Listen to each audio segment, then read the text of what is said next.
El mundo cambió para siempre. No fue una tormenta, ni un incendio, ni siquiera una guerra común. Fue algo más profundo, el fin de todo lo que conocíamos. Ciudades enteras se convirtieron en ruinas, los bosques se tiñeron de un resplandor extraño, y los pocos que sobrevivimos entendimos que ya nada volvería a ser igual. Caminé durante días, con el polvo en los pulmones y el miedo en cada paso, creyendo que la esperanza era un lujo perdido.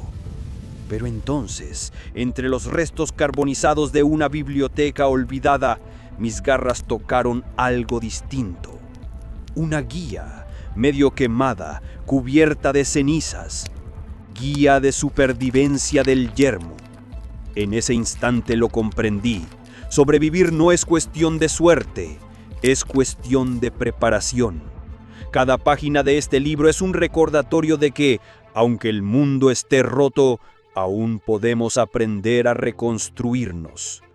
Y hoy, al abrir la primera página, entendí lo esencial. Sin herramientas no hay vida. Sin crear no hay futuro. Es hora de empezar con el primer crafteo. Dicen que el agua es vida, pero en el yermo, el agua también es muerte. Transparente no significa limpia. Puede estar llena de polvo radiactivo, de metales pesados, de enfermedad. Y si quieres sobrevivir un solo día más, no basta con beber lo primero que encuentres. Ese fue mi primer descubrimiento en la guía. Sin un filtro, estás perdido. El libro mostraba un dibujo simple, casi infantil, una botella rota, capas dentro y debajo un recipiente. Pero detrás de esa simplicidad había un secreto de vida.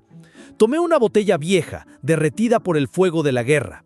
La corté por la mitad, con cuidado de no rebanarme los dedos. La parte de arriba sería mi embudo. Debajo puse un cuenco metálico lleno de óxido, pero todavía capaz de sostener unas gotas de esperanza. La primera capa debía ser gruesa.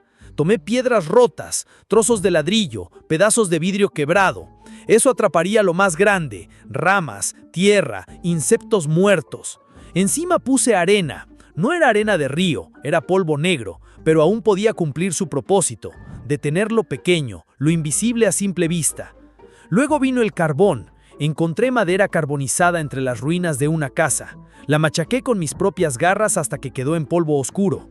El carbón no solo filtra, también absorbe el veneno, atrapa lo que no puedes ver. Esa era la clave del filtro. Piedras, arena, carbón, capas que parecían nada, pero juntas eran un muro contra la muerte. Coloqué con paciencia cada nivel, como si estuviera enterrando el recuerdo de mi antiguo mundo bajo esas capas.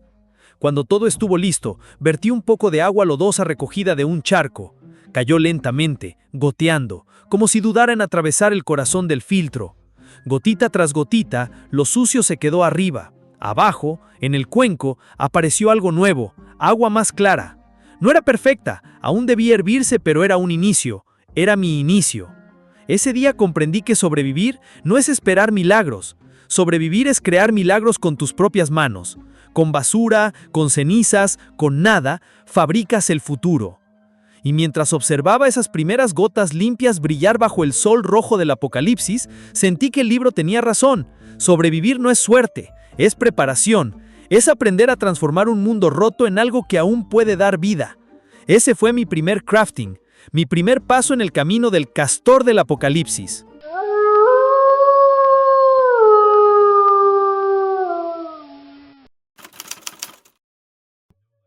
Dicen que la oscuridad del yermo no es solo ausencia de luz, es un monstruo que devora la esperanza. Cuando cae la noche no hay electricidad, no hay farolas, no hay hogueras que iluminen el camino, solo frío, silencio y el eco de criaturas que prefieren la sombra. Comprendí entonces que mi siguiente paso era simple pero vital: crear fuego que pudiera acompañarme. El libro lo mostraba claro: luz es calor, luz es protección, luz es vida. No se trata de esperar un generador ni de rezar por velas intactas. Se trata de improvisar, de inventar. Busqué una lata oxidada, casi aplastada entre los escombros de un supermercado. Dentro aún quedaban rastros de aceite quemado, pegajoso y negro. Este sería mi combustible. Luego encontré un pedazo de tela sucia, arrancada de una vieja camiseta. Con mis garras la retorcí, formando una trenza, lo bastante firme para servir como mecha. Hice un pequeño agujero en la tapa de la lata, lo justo para que la tela quedara atrapada, mitad adentro, mitad afuera. El extremo sumergido bebería del aceite, el extremo expuesto llamaría a la chispa. Pero había un problema: encenderlo. No tenía cerillas ni encendedor, entonces recordé otra lección del libro: el acero contra la piedra genera chispas. Golpeé un trozo de metal oxidado contra un pedernal que había encontrado en la carretera. 1, 2, 10 veces, hasta que la chispa cayó sobre la mecha empapada de aceite. Primero humo, después un destello, y al fin, fuego. La llama era pequeña, inestable, pero real. La sostuve en mis patas como si fuera un tesoro. El fuego bailaba, reflejándose en mis ojos, empujando la oscuridad un paso atrás. No era solo un pedazo de luz, era un símbolo. Con esa lámpara improvisada pude iluminar un rincón del refugio. Pude ahuyentar a las ratas mutantes que me rodeaban cerca. No era un faro, no era electricidad, pero era suficiente. Y entendí algo más. En este mundo la oscuridad no se combate esperando la salida del sol, se combate creando tu propio amanecer, aunque sea en la palma de tu mano. Ese fue mi segundo crafteo, el día en que aprendí que incluso la más débil de las luces puede convertirse en arma contra el vacío del apocalipsis.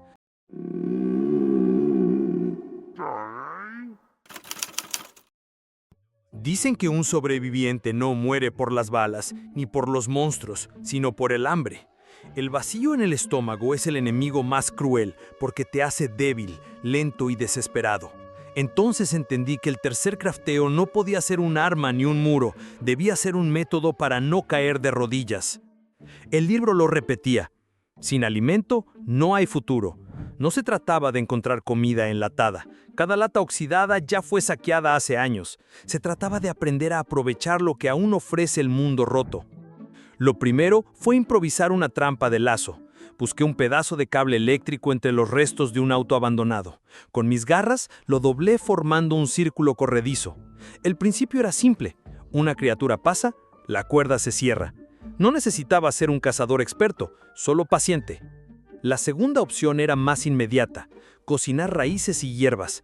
En medio de la devastación, todavía brotan plantas resistentes. Cavando entre la tierra radioactiva encontré raíces duras, amargas, pero comestibles tras hervirlas.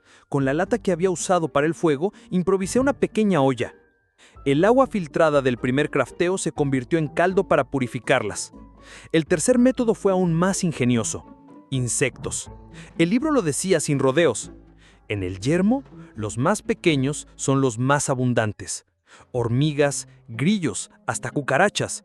Asados al fuego se volvían crujientes, cargados de proteínas. Al principio me dio asco, lo confieso, pero después entendí. No era un banquete, era supervivencia. Al final de aquel día, tenía 3 formas de luchar contra el hambre: un lazo esperando presas, un caldo humeante de raíces y un pequeño puñado de insectos asados. No era un festín, pero era suficiente para mantenerme de pie. Mientras probaba ese primer bocado amargo, comprendí algo. El hambre no es un castigo, es una prueba. Y cada bocado que logras conseguir con tus propias garras es una victoria contra el olvido del mundo. Ese fue mi tercer crafteo. El día en que descubrí que, aunque la tierra esté quemada, todavía guarda secretos para quienes saben buscarlos.